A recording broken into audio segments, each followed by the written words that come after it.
Praise the Lord. தேவனுக்கே மகிமை உண்டாவதாக.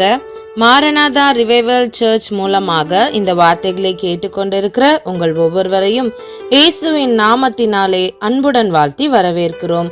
இன்று கர்த்தர் நம்மோடு பேசுகிற வார்த்தை என்னவென்று பார்ப்போமா? யோவேல் 2 அதிகாரம் 13 உங்கள் இருதயங்களை கிழித்து உங்கள் தேவனாகிய கர்த்தரிடத்தில் திரும்புங்கள். இந்த வேத வார்த்தையின் மூலமாக தேவன் நம்மோடு பேசுகிற காரியம் என்னவென்று சொன்னால், நம்முடைய வஸ்திரங்களை அல்ல, நம்முடைய இருதயங்களை கிழித்து தேவனிடத்தில் திரும்ப கடவோம் என்று இந்த வார்த்தை நமக்கு கூறுகிறது. வெளிப்படையாக அல்ல, உள்ளத்தின் ஆழத்திலிருந்து நாம் உணர்ந்து நாம் தேவனிடத்தில் மனம் திரும்பி அவர் பக்கமாய் நாம் செல்ல வேண்டும் என்பதை இந்த வார்த்தை நமக்கு குறிப்பிடுகிறது. ஏன் அந்த வஸ்திரங்களை அல்ல அந்த வார்த்தையை நாம் பார்த்தோமானால், பழைய ஏற்பாட்டில் ஏதாவது துக்கம் வந்தாலோ, மன வருத்தம், கஷ்டங்கள் வந்தாலோ மக்கள் தங்கள் வஸ்திரங்களை கிழித்து துக்கம் கொண்டாடுவார்கள். ஆனால் தேவன் அந்த வெளிப்புறமான தோற்றத்தை அவர் பார்க்கவில்லை. அவர் பார்ப்பதோ நம்முடைய இருதயம் எப்படி இருக்கிறது என்று சொல்லிதான். வஸ்திரங்களை கிழிப்பது ஒரு சடங்காக இருக்கலாம், ஆனால் இருதயத்தை கிழித்தல் என்பது ஒரு உண்மையான மனம் திரும்புதலை குறிக்கிறது. நாம் சில நேரங்களில் பாவங்களில் சிக்கிக்கொள்வோம். அப்பொழுது தேவன் நமக்கு சொல்லுகிறார், மீண்டும் என் பக்கமாக திரும்பு என்பதை. மனம் திரும்புதல் என்பது பாவத்தை உண்மையாக ஒப்புக்கொள்வது, மனதில் மாற்றத்தை ஏற்படுத்துவது, தேவனை நோக்கி நடக்க தீர்மானிப்பது. இதுவே மனம் திரும்புதலை குறிக்கிறது.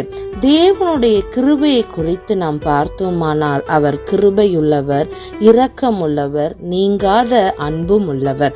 நம் இருதயத்தோடு, முழு இருதயத்தோடு தேவனிடத்தில் நாம் அன்பு கூர்ந்து அவரிடமாய் நாம் திரும்பும் பொழுது தேவன் நம்மை தண்டிப்பதற்கு பதிலாக நம்மை ஆசீர்வதிக்கிறார். நம்முடைய வாழ்க்கையில் இழந்த ஆசீர்வாதம் அனைத்தையும் அவர் மீட்டு தருகிறவராய் இருக்கிறார். ஆதலால் என் அன்பு தேவ பிள்ளைகளே, இன்றைக்கு நாம் ஒரு விசை நம்மை நாமே சிந்தித்து பார்ப்போம். நம்மை நாமே சோதித்து பார்க்கும் பொழுது கர்த்தருக்கு பிரியமில்லாத காரியங்கள் ஏதாவது நம்மிடத்தில் இருந்தால் அதை கர்த்தர் நீக்கிவிட வேண்டுமாய் நாம் ஜெபிப்போம். அவரிடத்தில் நாம் அறிக்கையிட்டு உண்மையான மனம் திரும்புதலுக்குள்ளாய் கடந்து செல்லும் பொழுது தண்டனைக்கு பதிலாக, ஆக்கினைக்கு பதிலாக தேவ சமாதானம், தேவ ஆசீர்வாதம் நம்மை நிச்சயமாய் நிரப்பி ஆசீர்வதிக்கும் என்று நாம் விசுவாசிப்போம். இப்பொழுது நாம் ஜெபிக்கலாமா?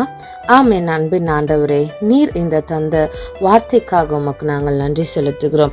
உங்கள் இருதயங்களை கிழித்து உங்கள் தேவனாகிய கர்த்தரிடத்தில் திரும்புங்கள். ஆண்டவரே, இதுவரைக்கும் அப்பா நாங்கள் உம்மிடத்தில் திரும்பாமல் இருந்தோம் என்று சொன்னால், உமக்கு பிரியமில்லாத காரியங்களை செய்து கொண்டிருந்தோம் என்று சொன்னால், ஒரு விசை எங்களை மன்னியும் தகப்பனே.